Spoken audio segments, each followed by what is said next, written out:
Hello, everybody. Welcome back. It is Inside Boxing Live, presented by PPV.com. It is Dan Canobio. It is Chris Algieri. It is post Vegas. I am exhausted, but I am so ready to talk about Canelo Alvarez's week, his fight on Saturday night. Preview Anthony Joshua, proper heavyweight fight with Anthony Joshua and Daniel Dubois. A proper 100,000 at Wembley Stadium. Chris, how you feeling, man? Vegas was an awesome time. We did everything. I hope everyone enjoyed the content because I sure as hell loved making it. How you feeling, my friend? I'm good. I'm still recovering for sure. So for everyone at home, one of the sociopathic tendencies that are out there are that they enjoy red eyes. I'm a red eye flyer, so I fly red eyes. So fight night. If we end early enough, we finish our post shows. I run it to the very last second. If I can make that red eye, there's an 11:55 out of Vegas to Fort Lauderdale. If I can make that on fight night, you damn well know I'm going to make it. So we did our post-fight shows. I didn't expect the fight to go the distance. It did. Hats off to Berlanga. Fought a very tough fight. Showed a lot of grit. So fight goes the distance. We have our post-fight show. I had to do my post-fight show for ProBox TV. And then I'm like, you know what? I can still make it. I sold a pack, too, by the way, Dan. What? I sold a pack. Well, that's kind of a rookie move. I pack the night before. I'm just crazy like that. I'm gonna make you it happen. You didn't pack on purpose. I like the rush. I like the rush. Yeah, give yourself an extra challenge. Yeah, did you see my shoes, my loafers? You think I can move fast in those? No. Those are for nice style, loafers. bro. Those are for style. That's not for function. So I'm wearing these loafers, which people at home. So I got these loafers. I'm not going to be moving quick. So I'm handicapping myself. Pants are tight. I'm handicapping myself. We're going to split if you ran. No, actually I can high kick in those. You're good. Don't worry. Trust. I can always high kick in my pants. I don't care how tight they look. I can kick you in your fucking head. I keep that under wraps. Okay. That's a Van Damme move. I learned that in the 80s. Front kick. You know what's funny is we went out after the fight to Excess Nightclub for Marab, the guy who fought at the Sphere, who beat Sean O'Malley. The new champion and the new. Yeah. We went to his post-fight party. We ended up there, and me and Mitch, our super producer, were laughing because I think by the time we got back to our room, you were probably landing. Well, I saw it. Yeah, I was like an hour later. I saw something you posted, and I was like, "Oh, this guy just got back." Yeah, I was going hard. I was still in my suit. It was a great week. We had so much fun covering Canelo fights. I had so many people texting me like, "Hey, where are you? What are you doing?" I'm like, I'm literally on a plane. Like I'm out." That's nuts. That's crazy. I do kind of wish I was in my own bed on Sunday morning, but the after party was actually a lot of fun. I was watching football. I was having beers. I was chilling. I took like 6 naps. I was just like intermittent napping all day long. I need a nap. Vegas is crazy, man. It's a long week. Not that anyone cares, but I love doing the job, and I hope everyone so much fun. The PPV stuff. I think, not that I think, I know that we have something special going with PPV.com. The best fight week coverage between me and you and Lampley and Lance Pugmire and all the content that we're pushing out. Best fight night coverage, live interactive chat. Where else can you watch a fight with Jim Lampley and Chris Algieri? I mean, that's amazing. I was in there too, doing my thing. And the best telling old stories, like it's crazy. It's awesome. Right, so and much the best fun. post-fight coverage after the fight. We're bringing you lives from ringside, and Jim gives his thoughts and everything. So make sure you stream Joshua versus Dubois on Saturday night on ppv.com. Keep this party rolling. They're the best. You can stream it to everywhere. No subscriptions. We love ppv.com. Chris, also, you know what today indicates? Today is a very special day for me and the show because today marks 7 years of Inside Boxing Live. I started this show on the Monday after Triple G Golovkin. No, that's the same guy. I started the show on the Monday following Canelo Triple G 2017 in a garage on Long Island in Bellport, Long Island to be exact. It's been a long 7 years. It's been a great 7 years. Never took a week off. Did the show forever by myself. Added Chris Algieri 2 years ago in 2022. Joined John Boyd Media. Right around this time as well. Right around this time. 2 years since Chris Algieri joined. Because you know what's funny also? Our first live show that we did, that like a fight event, was Canelo Triple G 3. Right. Life is all about is a full circle. Joined John Boy Media, left John Boy Media, joined PPV.com. Now we are taking over the boxing world. Since you joined, it's been taking the show to another level. I just wanted to thank everyone. You know, I got a lot of nice messages once I posted that. Some day one listeners. The first couple shows were crazy. I would do 3 guests. I would do it by myself. I had like Roy Jones, Jim Bland. I would go crazy booking guests. Because I was doing the show by myself and I just wanted it to be amazing. And it's been for the listeners at home. That's really difficult to do. Fighters are really hard to nail down, especially in a specific time frame. I had to do that for my book, so I had that feeling of trying to get guys down, and that's not like a weekly show kind of thing. I just had to get them eventually, but it was really hard. It's like herding cats when you're trying to get fighters to do set interviews and times. Bro, I remember Danny Jacobs. I was like, hey, can you join the show? He's like, yeah. Connolly sets it up. And I'm like, he's like, what time? I was like, 10:45. He's like, a.m.? A.m.? Yeah, I said, no. yes. Well, Danny doesn't get up till 1 p.m. I was like, well, that's a problem. Or like Keith Thurman one time, like, he called in like 3 hours later. Or yeah, the beginning days were fun. And then we slowly ironed it out to just do maybe a not live show. And then just got rid of guests altogether because from what I've heard, everyone just likes hearing from us. 2 guys just chatting about boxing. One happens to be a world champion. The other happens to be an idiot. So I have a nice, well, you're not quite an idiot. Thank you. But I do.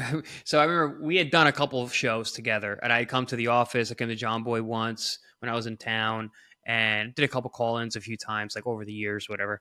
And because we're Long Island boys. We're paisans, you know, we got that going. But then you asked me like, hey, would you be all interested in doing, you know, like a weekly show as like a guest host or as a you know, a host? And I was like, joining the show. Yeah, and I was like, I can swing that.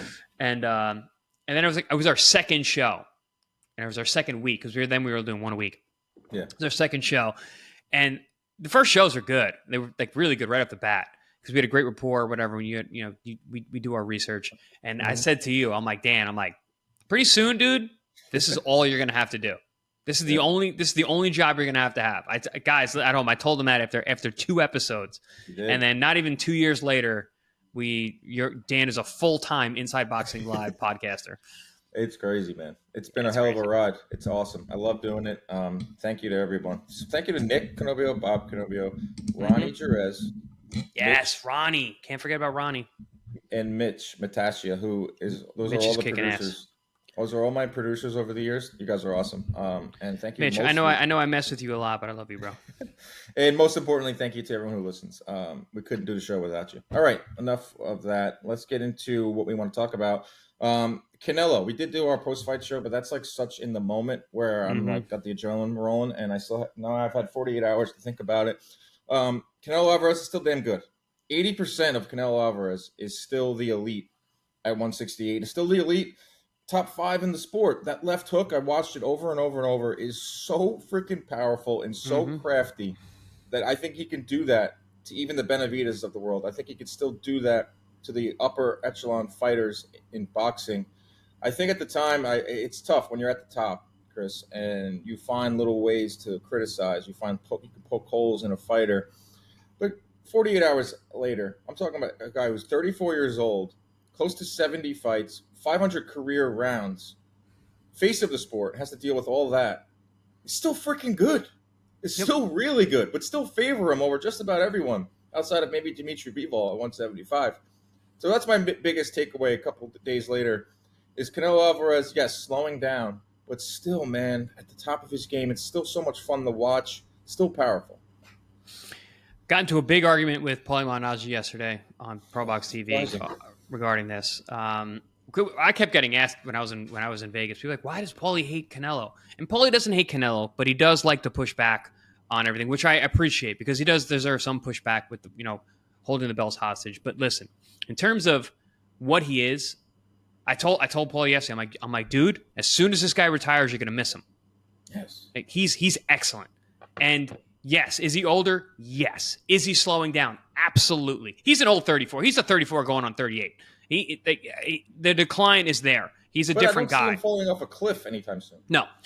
But he's declining. He's certainly declining. You're the numbers guy. You know how many punches he throws. I think the Canelo of old gets Berlanga out of there. I think the Canelo of old gets Charlo out of there. I think Berlanga of old gets, all of these Munguia out of there. This is a different version. Yes, he can still throw the fastball, but he's not going to do that many innings. There is a marked slowdown with him in the fight. He comes out guns blazing. In the beginning of the fight, man, dude, he was throwing fucking bombs, heat. Where I was like, whoa. End of the fight, last five rounds is not the same. Here and there, intermittent spurts. There's no consistency. He can't sustain the energy. He doesn't even jab anymore. He doesn't really jab in between. It's not like he's like building. It's just everything is just loading up and just looking for the shot and then hoping to hurt you, and then he comes with combinations. Only time with those combinations is if you're hurt and he's trying to finish you. But but it's entertaining. Yeah, it's very entertaining. It was an entertaining fight. He's never been a high volume guy. I think he's in his heyday threw about 50 punches around, and then it dipped down to under 40. And this fight was around 35 to 40 again. But that's a big dip from 50, dude. Yeah, but I'm talking like 50 was like his 140, 147, like early days. Like he was never. Remember that the knock on Canelo was always like, oh, he takes rounds off, or he takes portions of round. He can't fight a full 3 minutes. That was always the knock on him early on, before the Golovkin fights, where he won everybody over and became the face of boxing, and even won over his own fan base. He wasn't this huge Mexican star early on in his career. The Mexican fans didn't like the way he fought. He fought. They didn't like that he didn't stand and trade. They didn't like that he moved. They didn't like that he took rounds off. But after that second Golovkin fight, where he stood his ground, is when he won over all the Mexican fans, and it became the Canelo Alvarez that we see today. But he kind of reminds me of Pacquiao, and later on Pacquiao's career. Pacquiao lowered his punch volume like crazily. He lowered it down to like 40 punches around from 70, and he became more accurate. There's no doubt about it that Canelo is accurate still. I mean, we're looking at 50% of his power shots. That's like Mayweather levels. And he's still powerful. He's still dropping guys. He just doesn't have the finish anymore. Like, I would not be shocked if he goes the rest of his career without getting a stoppage win. Maybe over Crawford, because Crawford is just, smaller. He's definitely not going to stop the B-balls, and if he goes up to 175, don't think he'll stop Benavidez. He just doesn't have that anymore, and that's fine. I mean, you're just watching Father Time take over. You're not watching a guy that is a clean fighter for the most part, and is just doing it the right way, and is still selling out arena. The arena was packed. I mean, they did a more. He went up against UFC and defeated them in certain ways, and is still on top of his game. I love when Turkey said UFC is going to eat Canelo that weekend. Yeah, well, that was dumb. That was didn't get eaten. You wasted your money. They look. I mean, the spear looked awesome. I don't know the financials of it. It's not my lane. But Canelo just let it be known that weigh-in was absolutely mobbed. All fight week was mobbed. Fight night was mobbed. Canelo is still the man at age 34. All right, we are done with the adulation of Canelo. Now we talk about what he could do next, because that's all we do here as media members. Like, how much longer can he take on the Berlangas? How much longer can he take on the Munguias? I rewatched the Munguia fight last night because it was streaming on ESPN, and I saw your face too, bro. You were on this Munguia special. Did you know that? I did know that. I'm sure you did know that. It was awesome to watch who fights this weekend. Jaime Munguia. I rewatched Munguia Canelo, and I thought Munguia put up a really good fight. Way better fight. Yeah, I mean, first 3-4 rounds, he looked excellent. Yeah, Munguia put up a better fight than Berlanga. Berlanga still put up a good fight. How much longer can Canelo fight the Berlangas? How much longer can Canelo fight Munguia? Is he looking at a Mobili? He's looking at a Chris Eubank. I just don't know if that Bivol fight ever materializes. That would interest me, and that would get a lot of people excited. Obviously, the Benavidez fight gets a lot of people excited. I'm just curious how the rest of his career goes, because I feel like, I wouldn't say autopilot, but it just doesn't have the same like sizzle. His career, like we're watching now, we're watching a legend. We're tuning in to watch a legend. It's almost required viewing if you're a boxing fan to watch him and to take it all in. but it's just like, does he still want the challenges? Does he still want the biggest paydays? Like, is it going to be Crawford, which he would have to retract a lot of the things that he said in the past? Like, I'm just very curious how he lands the plane the final 2 or 3 years of his career, or however long he fights. Well, he does not mind, going back on his word. We know that. I'm not going to fight a Mexican. He fights Munguia, who is more Mexican than Benavidez. So he goes back on that. I think he would go back on the Crawford fight if it made sense, if he had trouble finding a dance partner. But I don't think he does. I think the next fight's Mbili, and he's another undefeated guy. He's another Berlanga of the world, undefeated, young, stiff challenge, and it's almost as if Canelo is on his retirement tour already, in terms of the kind of guys that he's fighting. But he's fighting undefeated younger guys, undefeated younger, bigger guys. So he's taking it in as like, well, I'm fighting these younger, bigger guys. You got to give me credit, and I'm fighting them back to back, and I'm going out there and I'm outclassing these guys. The problem is that all of us want specific fights. We want to see the best guys in the world, not the on paper tough guys, not the guys that are going to make your record look great. Because when we look back at his record, you're going to see 42-0, you're going to see 28-0, you're going to see 30. Wow, this guy only fought undefeated guys. He's taking O's all over the place. But the reality is, we want to see one fight and one fight only, maybe two. If you want to put David Morrell in there too. But yeah, but now that those guys are out of the weight class, you deal with what you got in front of you. And right now, what you got in front of you is Christian Mbili. You've got Caleb Plant making a strong push to get a rematch. You got Jaime Munguia, depending on how he looks this weekend, a strong push for a rematch. You've got the Crawford mega super fight, looming, which is always a potential. But I don't think he does it. I think he goes Mbili. And the landscape of these weight classes change so fast. When you fight twice a year, a lot can happen in 6 months between now and the Mbili fight. He fights Mbili in May. The next fight's going to be in September. A lot can happen in that time. You never know. You got Chris Eubank. He wants to go to England. He wants to do his Sugar Ray Robinson Europe. Did you remember that? Did you know that? You know about that, Dan? Sugar Ray Robinson did his. Remember when Tyson went in 2000? Yeah.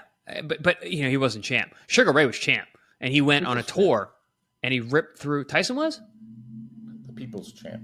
Oh, the people's champ. No, Sugar Ray was the actual champ, and he went to Europe and just ripped through all those countries, knocking guys out like every other weekend. If Canelo wants to take a page out of that book and do a Europe trip, Chris Eubank makes sense. You go and fight over Wembley. He's on my list. My list. I think the top two. I think your list is perfect. I think Eubank and Mbili. I think it's gonna be Mbili next though. But yeah, I mean, let's go through it right now. I have it listed here. I did a video yesterday. It's on our social media. It's like good video. Check it out, guys. Thanks, bro. Appreciate that. It's the only productive thing I did yesterday. Canelo opponents most likely to least likely, just according to what I think. Chris Eubank Jr., I think, could be next. Will it be in the UK where it makes way more sense financially is the question. It's the only reason to do it. Right, but I think Canelo would maybe do it in May because September is for Mexico. September is for Vegas. That's a much bigger date for Mexican fight fans than May. May is a fake Fugazi day, Cinco de Mayo, for us white guy people to go out to and get a margarita at your local taco stand. Chris Eubank in the UK. I mean, Eubank was in the running to fight this fight here in September, but he outpriced himself. He'd be not what I heard. Not what I heard. Not what I heard. I heard it was always Berlanga. Okay, well, maybe they used Eubank's name. They used Eubank's, yes. 100%. Okay, but bring him back into the fold. I would not be shocked. It's just my. Listen, once you get mentioned as an opponent, you're an opponent. You're a potential opponent. That's you've now entered the fray. Ben Shalom, the guy from Boxer, like Eddie Hearn's evil twin, that guy is going to be calling. He has an Eddie Hearn vibe to him. That guy is going to be calling Canelo and saying, let's go back to the negotiating table. Chris Eubank, big name, blah, blah, blah. That's what I think is next. After that, depending with an asterisk, if Dmitry Bivol beats Arthur Beterbiev, I can see Canelo going up and doing that one more time, even though we have talked about this numerous times. Big mistake. Don't know how he beats Bivol, especially if Bivol beats Beterbiev, who, just he's even bigger and stronger. But think about that, like Canelo, who is in my mind the undisputed champion at 168. I don't care what belts they take away from him, going up against the undisputed champion at 175. Retribution for his loss. I mean, that has all the storylines. That would be juicy, and that would be fun. I probably should put that a little bit lower in terms of likeliest, but that's in there. Christian Mobility, I agree, Chris. Like Christian Mobility fits that Berlanga route where, hey, I'm number one in this division, I'm number one in that organization. Canelo can say, I have to fight this guy or I lose my belts. Diego Pacheco, same thing. He's number one in one of the, I think the WBA, I want to say. So I don't think Pacheco's ready. I don't think he brings enough to the table in terms of financials. Neither does Mobility, but at least people have seen Mobility more on ESPN, fan-friendly. The Plant rematch is certainly starting to look a little more appetizing. I mean, Plant, I thought, won the weekend. He looked so good against Macombi. Yeah, he went down early, but it just added to the intrigue. But what surprised me about Plant was his popularity. I didn't realize he's huge. He was that big of a deal. You know why? I mean, because he has his own YouTube page, and he does his own content. And he has an epilogue. He does like a 24/7. Like and what also helps is like these altercations that he has with, they definitely don't fighters. Hurt. Ryan Garcia, going after him. I know it's a pain in the ass, but if you think about it, Charlo slapping him, like, yeah, these things like just keep Plant in the. Well, even him trying to slap Canelo at the press conference. That too. The digging of the grave when he knocked out Durrell went like insanely viral. I mean, this guy knows how to keep himself in the fray, and he's also very well respected. And he fought Canelo, he fought Benavidez, he didn't give up. I mean, he fought hard. He's one of the most respected fighters today between boxers and fans. So I wouldn't mind seeing a rematch. I think it'll be actually a better fight because Canelo being a little bit older, Plant. I thought that was no way. Like nobody wanted to see that, and then I saw how popular he was this weekend. I was like, oh no, this could definitely happen. Definitely on a short list. And then there's Crawford and Benavidez, which has been talked to death. I mean, those are like. You know what I was thinking though, Dan? I brought this up yesterday. That Canelo is coming into the area where he's going to have rematches with Plant and Munguia. It's just a matter of time before one of these guys beats him. Like we're entering that. Time around. Yeah, we're entering that. Look, Caleb Plant looked so good over the weekend. Yeah, he had his little troubles early. And it seemed to me that when he fought Canelo, he wasn't ready for the stage. He wasn't ready for that level of guy. And I think you learned a lot in that fight that he brought into the Benavidez fight. Because if he was the same guy who fought Canelo, he would have got stopped by Benavidez. Because he got beat up late, but he persevered through that. Where Canelo, he didn't. He crumbled under the pressure. But with since then, he seems like he's learned a lot. You bring that into a rematch with Canelo, and now Canelo's 2-3 years older. Dude, Canelo's gonna lose one of these days. Like he's getting older. It's showing. It's showing. Like yeah, he looked great. Yes, he is the best guy in the division. I think he's top of division. No question. I think most people would say that. Definitely one of the best fighters in the world today still. But dude is definitely not the same. And there are places to take over. Father Time's real. He doesn't really do rematches. He's only, I know. Rematched Golovkin. I can't think of any other rematch that he did. I mean, Mayweather had a few rematches in his career, especially late. He fought Maidana twice. But he had to. He had to because the Maidana fight was so. Maidana and Castillo were so disputed. He had to fight them again. Yeah. So yeah, I think a Plant rematch.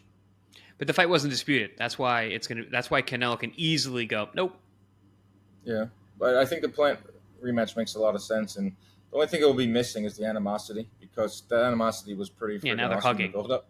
Now they're friends, hugging. And because Canelo respects him, just like Canelo respects Berlanga, who put up a good fight. He didn't embarrass himself. That's what I'll say about Berlanga. I don't think he went to win that fight at any moment besides the final minute of the 12th round, which I hate when boxers do. Berlanga didn't embarrass himself, so therefore he's coming out of this looking good. He's coming out of this looking like he can go back to the drawing board, come back in February, fight at the theater against a soft touch, and then look for a big name, look for a Plant, look for a Munguia, Charlo, any of those names, because I do think he's a draw. I do think that he held up his end of the bargain when it comes to selling this fight.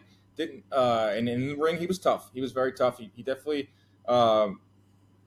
didn't cower to Canelo's power. Didn't mean to rhyme there. But I do want to ask you this, Chris. It's reported by Shava, ESPN, Salvador. Does a wonderful job over at ESPN Deportes.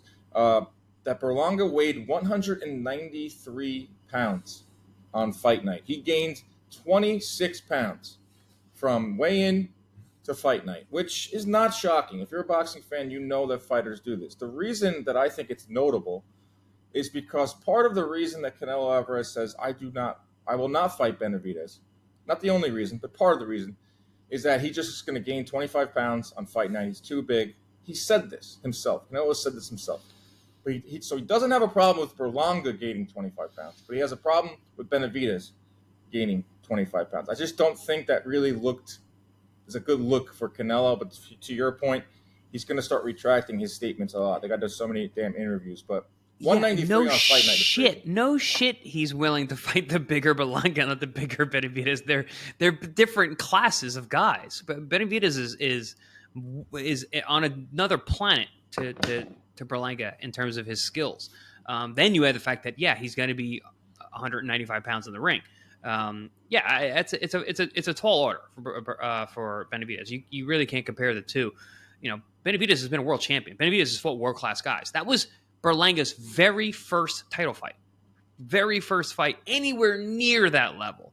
So he's picking on the young guys for sure. The young guys with the sterling records. There's no question about that. You fight Munguia in a couple years, Munguia is a real problem. So he's getting these guys early for a reason. He's being very, very smart and tactical in that sense. With Benavidez, it's a whole different animal. Benavidez is a much higher caliber fighter based on his experience. So that doesn't surprise me. But even Canelo said in the ring afterwards, he was like, "Oh, you guys give me grief about this." He's like, "I fight the bigger guys. I fought the bigger guys." I'm like, well, dude, that's not. Nobody. We're not saying that. You said that. You said exactly. You don't want to fight the bigger guys. We didn't. Just want to see you fight Benavidez. That's right. We just want you to fight one guy. One guy. Like no one's saying, "Oh my God, Canelo, you haven't fought a young guy in so long." I haven't heard that. Right? We didn't say we didn't fight a young guy. We didn't say you didn't fight an undefeated guy. We didn't say you didn't fight a big guy. We just didn't. You didn't fight one guy. It's just one guy that we want. Yeah, and I posted that yesterday, and it made the rounds, and so I had to deal with the notifications all day of Canelo lovers thinking that I would try to put Canelo down. The Benavidez fans out there, the people that are against Canelo, and then also that section of boxing fans that say, "Look, Canelo's a boss," and Benavidez is disrespecting him. His dad disrespects him. Oh, stop! It's such bullshit. That's the silliest thing I ever heard. I understand that Canelo can choose who he wants to fight. He's like one of one, or one of a small amount of fighters that can literally choose who they want to fight. So maybe there's a tiny bit of truth in that he doesn't like the way that Benavidez has been talking about him. But Benavidez was the mandatory for years, and this is a former champion. Or the people that bring up the fact this guy failed cocaine and this guy lost his belt on the scale. Yes, those were both true. But we're just going to hold that against him for the rest of his career. So you're telling me you don't want to see a great fight between Benavidez and Canelo because of a few mistakes that Benavidez made when he was 20 years old, or when he was fighting in the bubble and couldn't make the weight? I think that's absolutely absurd, and that's just fandom. That's just Canelo absolute lovers out there. I don't know why we're even spending this much time on it, because I'm losing hope that he fights Benavidez. But I thought it was a little interesting to see Berlanga go to 193. Which is essentially 25 pounds. It is 25 pounds, which is something that he did not want to see Benavidez do. If he ever does fight Benavidez, I do think there will be a hydration clause. Oh yeah, big one. A rehydration clause, and I don't think fans will care as much as Neither will Benavidez. Tank and Ryan. Neither will Benavidez. He will sign on the dotted line, no problem. Yes, Benavidez will go down to 168 in a second. He will do the rehydration clause in a second. He'll probably take short money. He doesn't care. Yes, $5 million, he said, which is not exactly short money, but it's not like the pot for that fight is going to be huge. That's going to do over 1 million pay-per-view buys. That's going to do. I don't know why he put out a number for that though. Because he's desperate, man. I know, but it didn't work, and now you're really stuck in there. He wants to win over the court of public opinion, which he has. But that's the last on Canelo. He's not going to fight again till May. We're talking about Japan in December, but I doubt it. I mean, that was more of a grueling fight. This isn't the Canelo of 4 years ago where he fought 4 times in 1 year. Like he needs to take time off. right? He's not fighting in Japan. No, no way. May.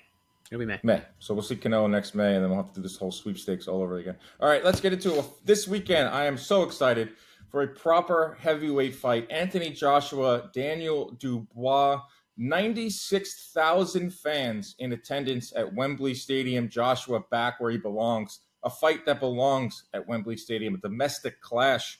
Anthony Joshua, think about it, man. He has been back from the dead. I mean, the losses to Ruiz, both guys actually. Both guys. I know. The storylines are incredible. Joshua back from the dead. The losses to Ruiz, the double losses to Usyk, building himself back up, getting a new trainer, now becoming the most powerful heavyweight in boxing, in my opinion. Then you have Daniel Dubois, who was labeled a quitter. Back from disgrace. Back from disgrace. Joshua back from the dead. Dubois back from disgrace. Dubois back from being labeled a quitter against Joe Joyce, broken orbital bone. He tore his ACL against Kevin Lorena. He goes on and he beats Jarrell Miller, who bullied him all fight week long. He beats Hrgovic, who said some just nasty things about it, called him a little boy. And then he gets in there with Usyk and, fights him tough and ultimately loses to Usyk just like everyone else does, but finds himself back in the mix, deserving of this fight. Joshua, deserving of a chance to become a three-time heavyweight champion. Chris, this fight is amazing. This fight is a proper heavyweight fight. I can't wait. Proper heavyweight fight I've been looking forward to quite a bit. Maybe a little under the radar on this side of the world for American fans, but obviously going to be a big deal out there. They're expecting 100,000, close to it.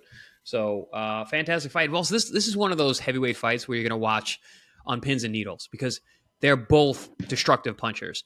And say what you will about Joshua. He's a fantastic fighter, awesome technician, one of the probably the best puncher in the world today. But man, that chin, it can be shaky. And Dubois has shown durability in recent years. Maybe not mentally, but he's shown it definitely physically. And the guy can punch. He's got, what does he have? How many decisions does he have? One? What does he have? One decision? I can pull it up now. The guy is 2 with 20 knockouts. Yeah, he's got one decision. He's a brutal puncher, and has been in with top level opposition. And I think he's turned a corner. We've talked about that quite a bit on our shows in terms of Dubois' his psyche, where he's come and where he's come from and where he's at now. I think that Jarrell Miller fight was a big turnaround for him. You got a guy bullying him, and he was able to power through that and score a stoppage of a guy who's really, really tough to stop. And they got Hrgovic, where I was picking him to lose. And Hrgovic landed some big right hands early. And Dubois walked through all of it and broke Dubois. Broke him down the stretch. Broke Hrgovic, down the stretch. So it was like the bully getting bullied by, the nerd, quote unquote. Yeah, it was awesome. And I think Dubois' career arc has been awesome to watch. He's not the biggest trash talker. He really tries though, which is funny because he's not really good at it. And that's what kind of adds to his charm. Probably the worst boxer today, Daniel Dubois. With the French cuff, not cuffed, with the leather jacket over the leggings. That's fine. This isn't a fashion contest. It's a boxing match. I love his story. Obviously love Joshua's story too. Some stats here. They boast a combined, this is from Lee Groves, they boast a combined 45 knockouts in their 49 wins, but 3 of their 5 defeats have been KO losses. Yeah. So that they have power, and they also have faulty chins, which makes it even more exciting to watch. They're going to be walking that tightrope. Two large men with leaky chins, Chris. Well, that was exactly my point about watching this fight on pins and needles. Because, dude, don't go get a beer during this fight. Anything can happen with these guys. They can both crack. Yeah. Going to Joshua now. What a career. I think his respect level should be through the roof for boxing fans, persevering while being one of the 3 faces of boxing, certainly the face of British boxing, and yes, led the resurgence. Fighters over in the UK look at this guy like he's their leader. Look at this guy like you're the one that brought it back. You're the one that put Wembley back on the map and fought in front of all the Klitschko's. Won the heavyweight title, became a big star. So I think he's beloved by British boxers. I think he's obviously beloved by British fans. He should be beloved by all boxing fans for how he's handled himself, how he's rebuilt his career, a real student of the game, a throwback fighter, because his resume is getting, he has the best resume of any heavyweight. It's better than Fury's. It's better than Usyk's is pretty damn good too. I think Joshua's is up there because he's fought literally everyone. Dubois now, you add him to the list. Like the only person he hasn't fought is Tyson Fury, and I expect that to happen because of Riyadh season and all that. But how about this? Beyond the potential record-setting crowd, Joshua is hoping to join Muhammad Ali, Vitaly Klitschko, Michael Moorer, and Lennox Lewis as men who've won a share of the heavyweight title 3 times. Wow. Holyfield holds the mark, who won it 4 separate times. That right there is so impressive, Chris. Is winning the title 3 separate times, especially in today's day and age where you have to fight back with the politics. You have to make sure you're aligned properly. 3-time heavyweight champ if Joshua wins. That's a pretty cool distinction. No, it's historic. It's not just, a cool distinction. Like literally you're entering the conversation with all-time greats. And I think he'll be there. Like you said, he's been an absolute megastar over there. But I mean, he's done a lot for this sport, a lot for British boxing. He's been around a long time, even though he's not that old. But 34. yeah, that's, for heavyweights, that's not that old. 34. He's 34. He's fought Francis Ngannou, Otto Wallin, Hillenas, Jeremy Franklin, Usyk twice, Pulev, Ruiz, Povetkin, Parker, Takam, Klitschko, Brazil, Charles Martin, Dillian White. Good God. Good God is right. And he's come out on top, and for the most part. And he's been ridiculed. There was a time where we were questioning his psyche every other week. He changed trainers, which I thought was a big move, twice. He changed trainers from Rob McCracken, who was his trainer from early on his amateur days, Olympic days, to the pros.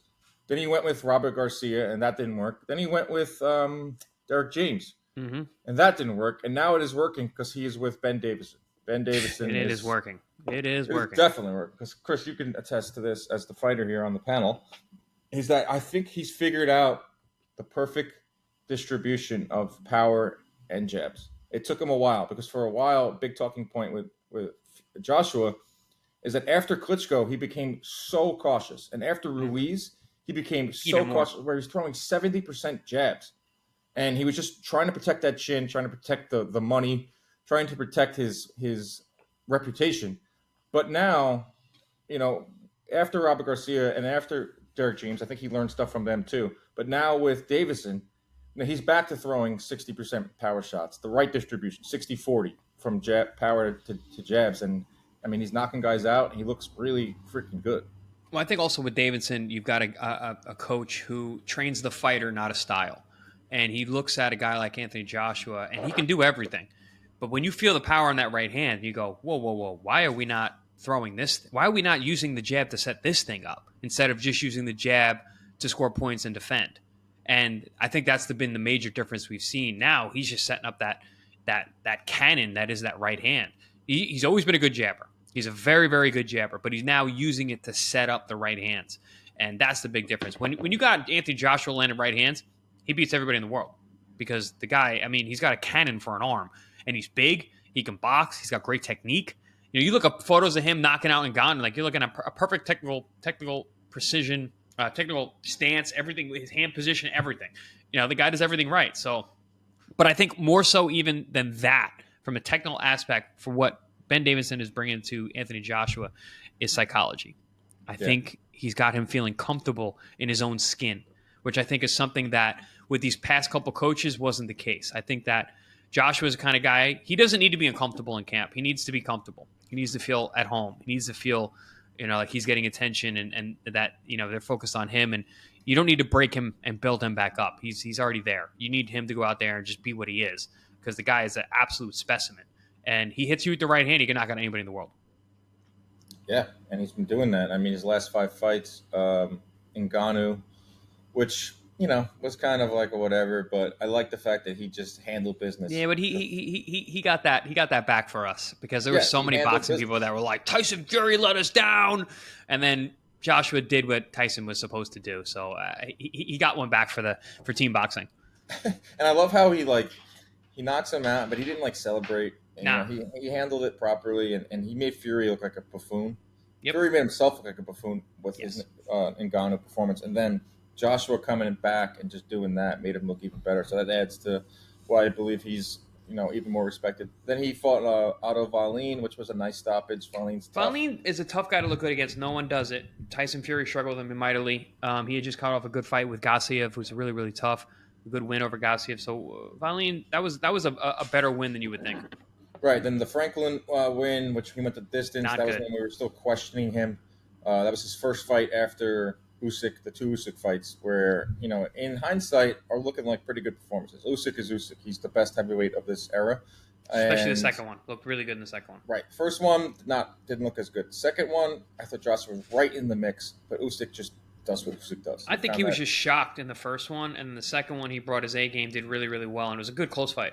Still shocked too. Never in the ring. He grabbed the mic and hip hip hooray, and he just was so shocked. You were on the call. I remember you said that was weird because he couldn't believe I trained my ass off. I gave everything I possibly have, and I just still can't beat you. Like that was a crazy moment in the ring because that you're just seeing Joshua be a little vulnerable there, and that goes to that was a full on mental breakdown, full on. Well, He never expected to lose to the same guy twice.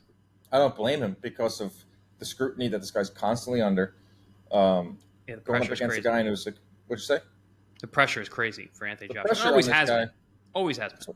The whole country looking at him, and I think that kind of went away after the Ruiz loss, and then he had to build it back up. He's not the same type of pressure, but that's why I think he's way more comfortable now. Got the right trainer, the right mindset. He's 34. He's been around the block. Has the great resume. The last five for Dubois, really impressive too. Hrgovic win, Miller win, Usyk with the whole low blow body shot, whatever. He fought decent, and then until he didn't.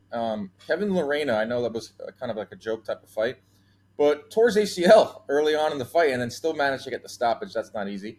Trevor Bryan, that was for a secondary WBA belt, but Dubois obviously threw him that Joyce fight, which wasn't in his last five fights. The Joyce fight was tough. Guy was up on the cards, took a knee, got crucified for taking a knee, but he had a broken orbital bone and nerve damage in his eye. And that was at age 23, 24? I went to bat for him, and he was getting crushed. And I've had that injury. It's horrible. It's really it's scary. You don't know. It's nothing you could ever feel. You never felt before. It's a very scary injury, and also you could end your career on something like that. You got you get a bad orbital break, and you keep going. That thing keeps getting hit. Very, very possible for you to have a career-ending injury. Look at remember Margarito with Pacquiao. Yeah.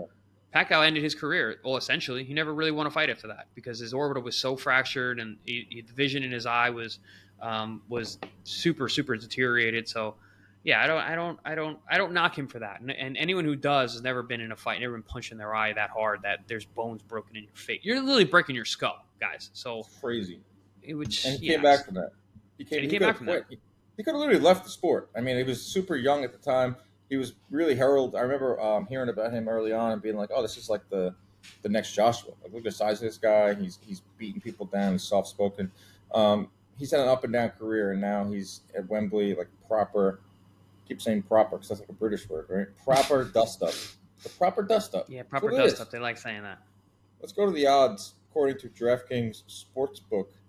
The odds right now: Joshua, a sizable favorite, minus 425. Not really giving Dubois any respect here. Over under 7.5. That's even.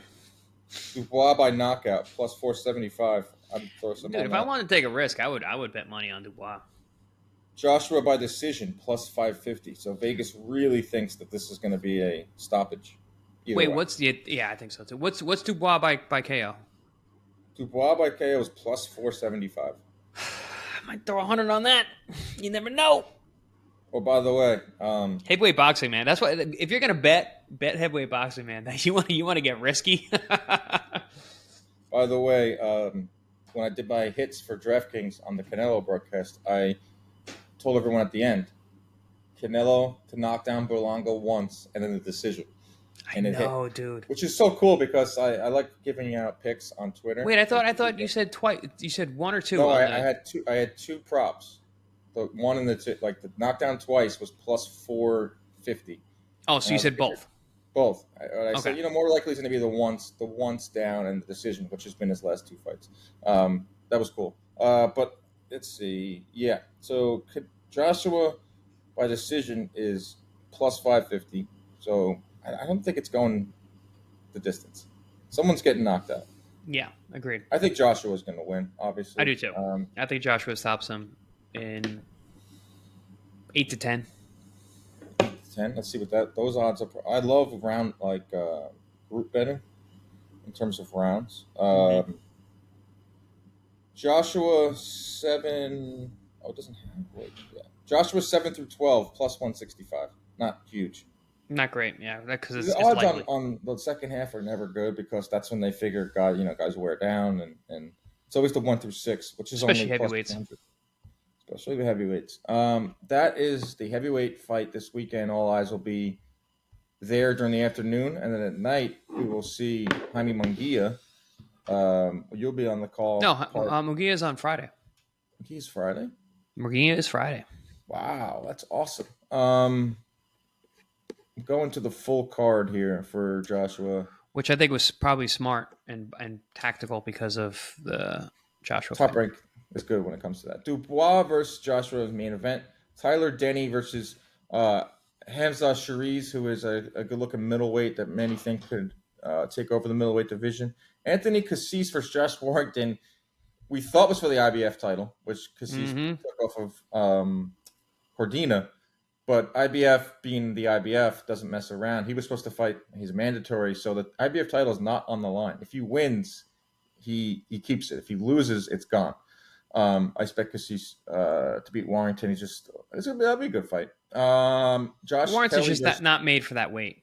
He's just Who? not a. Warrington's not made for 130. Just recycle this guy over and over, Warrington. I feel like he's almost fighting against his will at this point. They just keep putting him in there. He's gonna do his headbutts. He's gonna fight. Yeah. He's fought Lee Wood a million times. He's fought they just recycle him because he's a name. Tough as hell, that guy. Josh Kelly was supposed to fight Liam Smith, but Liam Smith is off this. Ishmael. Yeah, I didn't see that fight happening.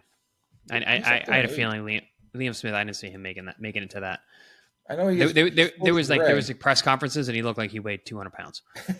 He is fully gray, makes him look a little bit older. He's been fighting forever. He had that resurgence when he beat Eubank, but he's out. Josh Kelly, a good-looking young fighter at middle. Joshua-Dubois is it's a good fight with Willie Hutchinson. Willie Hutchinson's tough, dude. That's a fight. That's a good fight. Chamberlain, Josh Padley. It's a very this was heralded as it was going to be a huge fight card. It's a very British fight card. Obviously, the Brits are going to like it. It's not a bad undercard. It's not. No, it's good undercard, but it's Brit heavy. It's gonna be a tough sell over here. It's not going to be up to the level of some of the other Riyadh cards. But I think Buatsi Hutchinson, other than the main event, steals the show because the main event's awesome. I think the main event's going to be amazing. Hamza Shiraz is phenomenal, coming off that huge win. Yeah. Kakachi and Warrington, I think it'll be fun. It's going to be like a slobber knocker, back and forth. But yeah, that's Warrington, your blood. If you want to see blood and you want to see guts, tune in for that. Yeah, guts. Because Warrington he's got a ton of heart. I just want to hear the roar of the crowd. It's been so long. In there. 20,000. It was loud for Canelo. It's 20,000. It was loud. When he fought Saunders, I think it was 80,000. Yeah, that was nuts. The loudest. I was at Spence.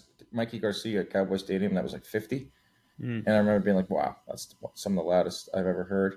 I'm very excited to see the pageantry. I'm very excited to see Wembley. It's been too long. The one knock on Riyadh season, or there's a lot of knocks now as we're getting deeper into it, was the crickets.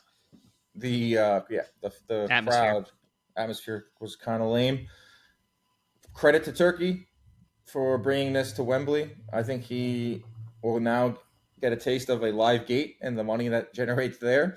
I think it's going to do really good pay-per-view numbers in the UK. So that might actually make a buck. Turkey might actually look at his budget sheet for this one and be like, wow, we didn't lose $10 million.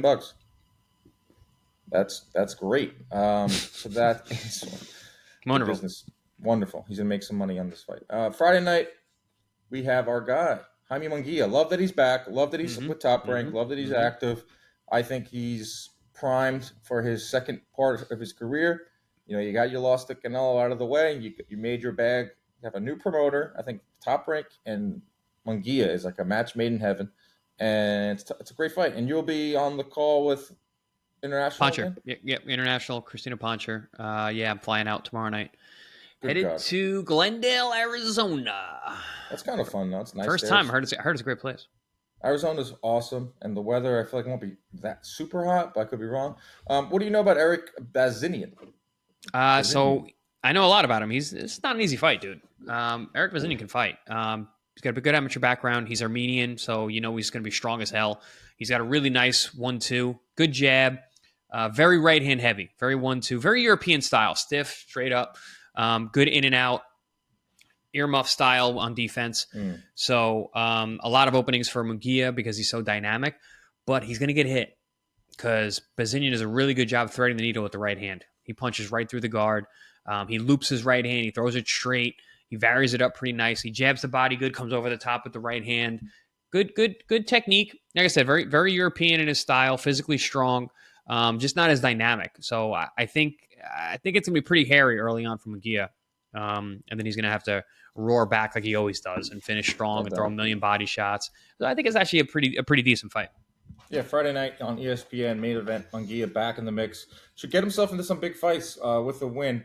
I think a Billy Munguia fight could be in the works. That's gangbusters, dude. That's gangbusters. That's as can't miss can get. But that's the only way that happens is if Chris Eubank is the opponent for Canelo, because when Billy's going to be, he's going to hold out until that date. Oh, that's the one downfall of the Canelo sweepstakes is it holds up a lot of things. Because he doesn't care. He'll like for this fight, like Berlanga, what they announced 7 weeks out. Yeah, he doesn't care.